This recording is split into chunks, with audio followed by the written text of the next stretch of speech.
Hey y'all, Katie here with MOMnation, and welcome to another episode of Our Love Story. We know being in a relationship is hard, so Dyanna Eisel, certified couples counselor, and I talk through different tips and tricks to help you navigate your relationship and get through everyday life. While you're here on your favorite podcast platform, please subscribe to our channel.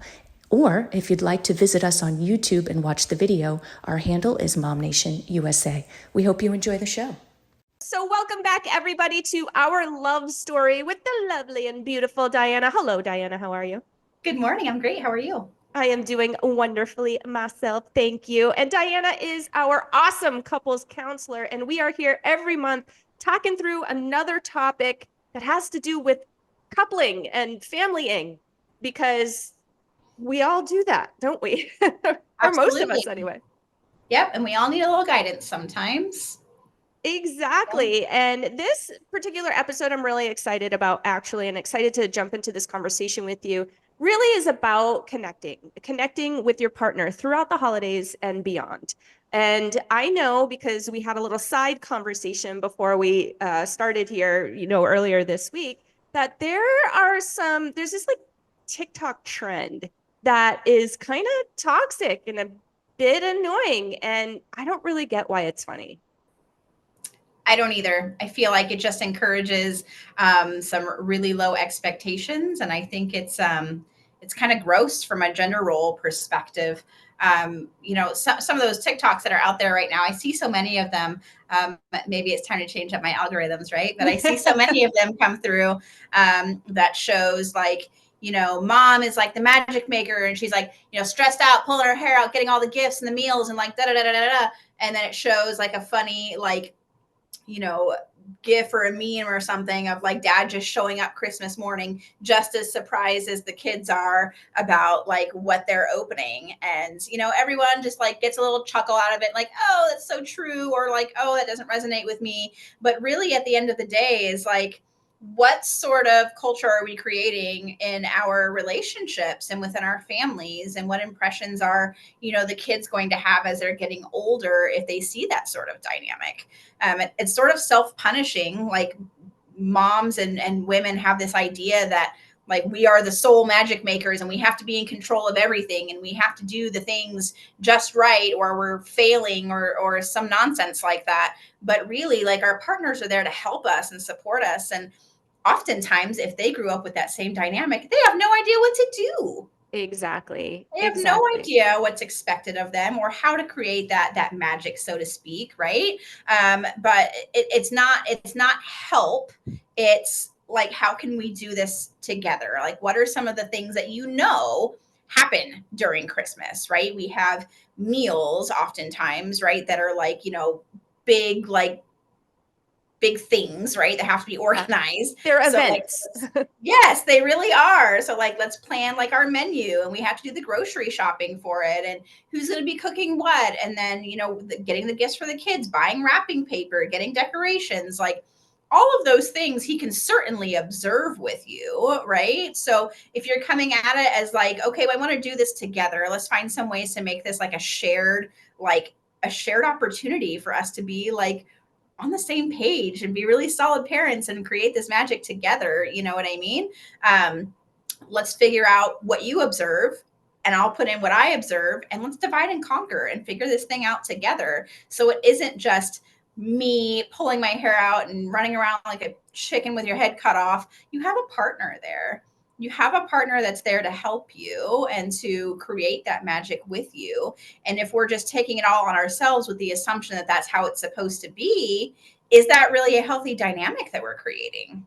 Right. And what a great example for your kids to see their parents working together toward something that, is beautiful and amazing for the family and is going to create memories. What an awesome thing. And, I know a lot of people and see a lot of different dynamics in couples, throughout friends and business contacts and all of that. And sometimes I see that, the mom may be taking the center stage and taking the spotlight, and then, the dad or spouse may not want to step on her toes. So if it really comes down to communication. I feel like that we say this every single month, Because But it all right, I mean, does, right? it comes down to communication where, maybe he doesn't want to steal the spotlight from you. So he's letting you have your role. And unless we communicate that, you know what, I really could use some help getting the decorations up. I really could use some help wrapping, or could you make the main dish for the dinner that we're going to be, providing for our family, or Yeah. whatever it is that you're doing. I feel like giving him an opportunity, you had said this Mhm. before we got on, giving an opportunity to step up, like make some space for that. Sometimes I feel Right. like we just don't make space for them. And I even catch myself often joking, you probably heard me say this before, that I have two boys at home. And whenever I say my two boys, people are like, you have two kids? I thought you only had one kid. And I make the joke, no, I really have two. You know what I mean? But that isn't the case. And really, honestly, is that fair to put him in that box? Not really fair on my part.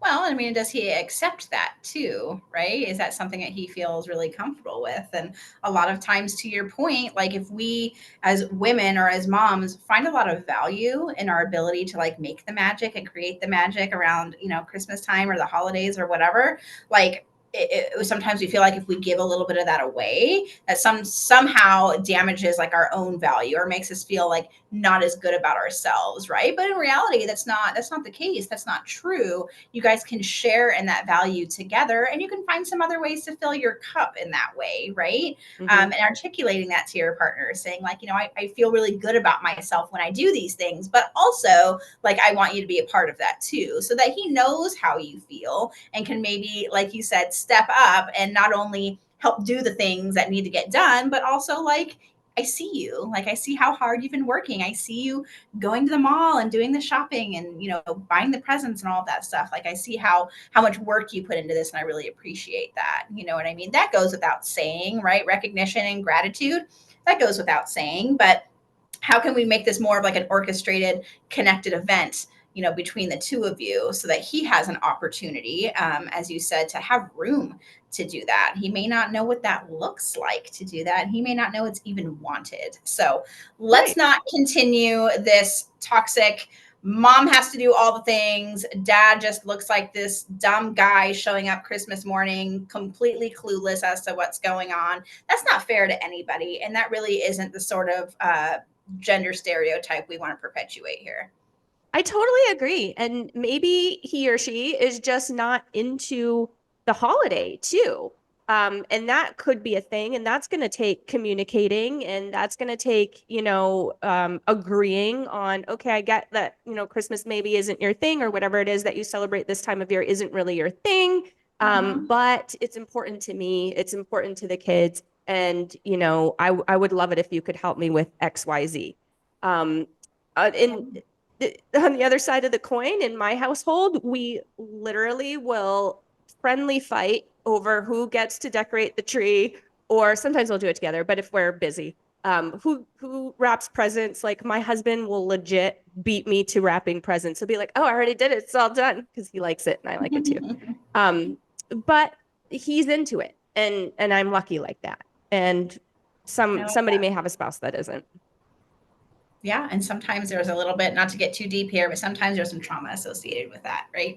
If we've had Yeah. negative holiday experiences before, or we grew up in really tough situations, like sometimes we associate holidays with that, Yeah. and it's just a reminder every year. So if that is the case, certainly be willing and vulnerable to do some of that work, on yourself, to determine like, is this avoidance of this holiday or not liking this holiday, is it still serving me, or is it something that I can put down for a while and find a different way to enjoy it.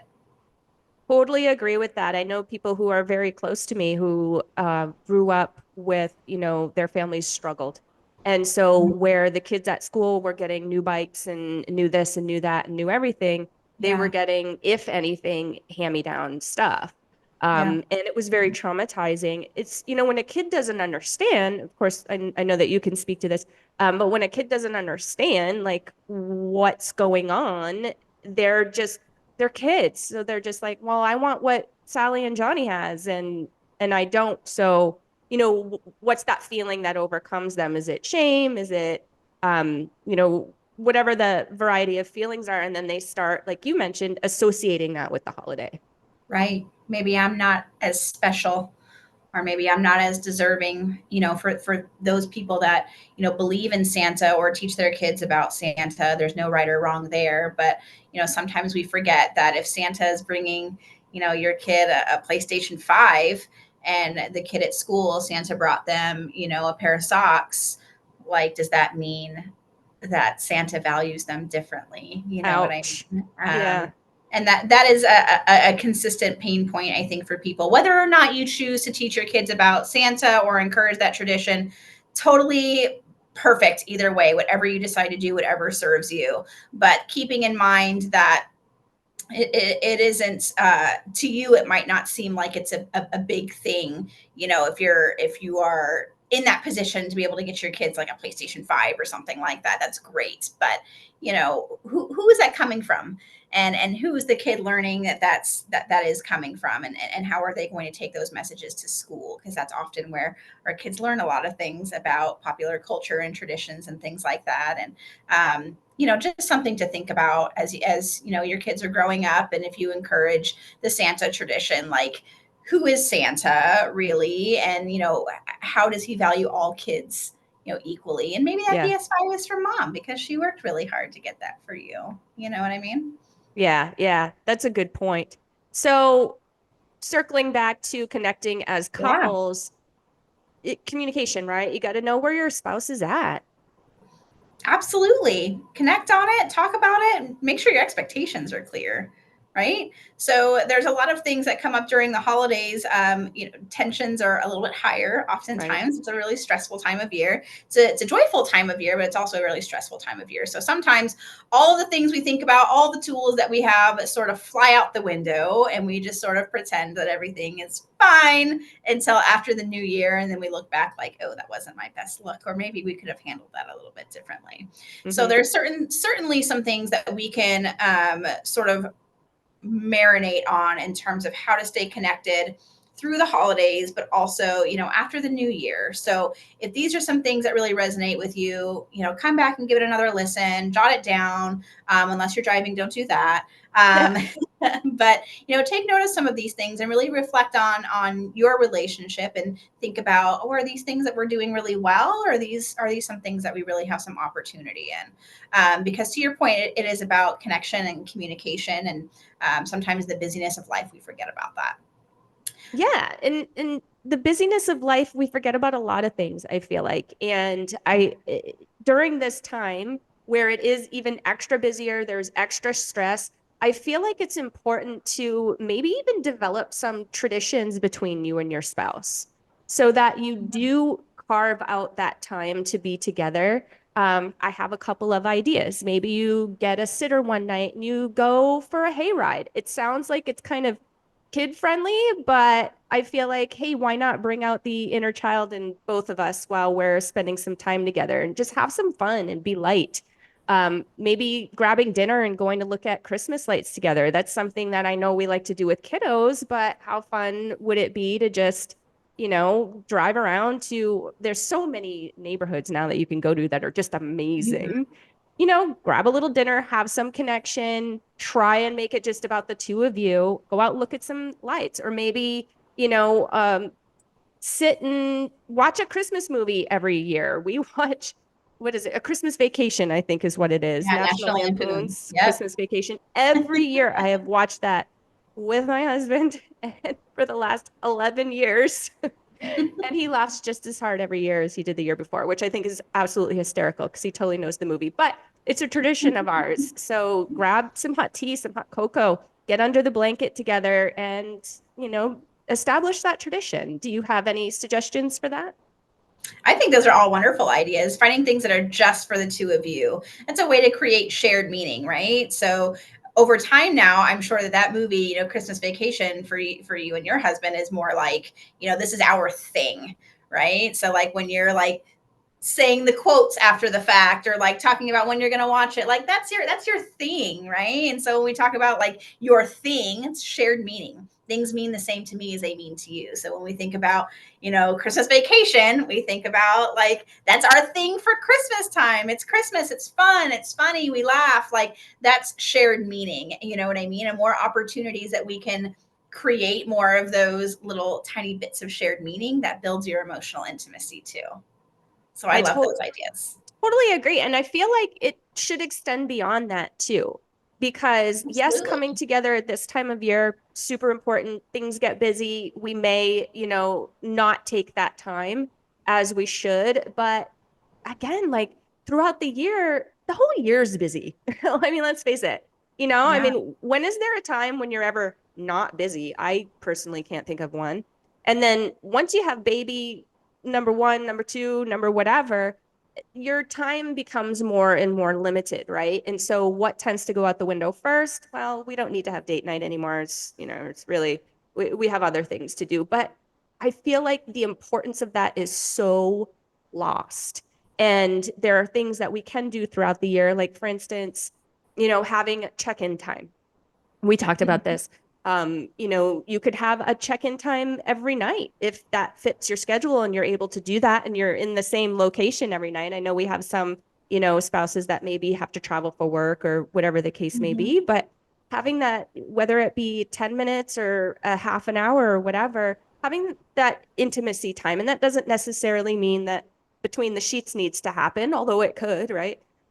But having that time where we're really connecting with our partner and they're kind of the only thing that we're focused on, I feel like is really important to this overall idea of connection.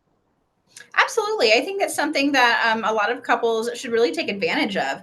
Even if it's not like every night, like even once a week is reasonable, right? And so not only are you having that time just to connect, but you're also having that time to look forward to the week ahead and sort of get on the same page about what's going on, right? Because there's never ending, school events, fundraisers, extracurricular activities, sports, work meeting. Oh, I can't pick up the kids that day. Like there's always something going on.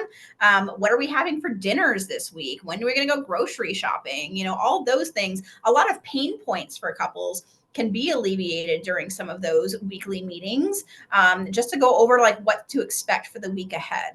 You know what I mean? So there's no Mm-hmm. surprises. Everyone's on the same page.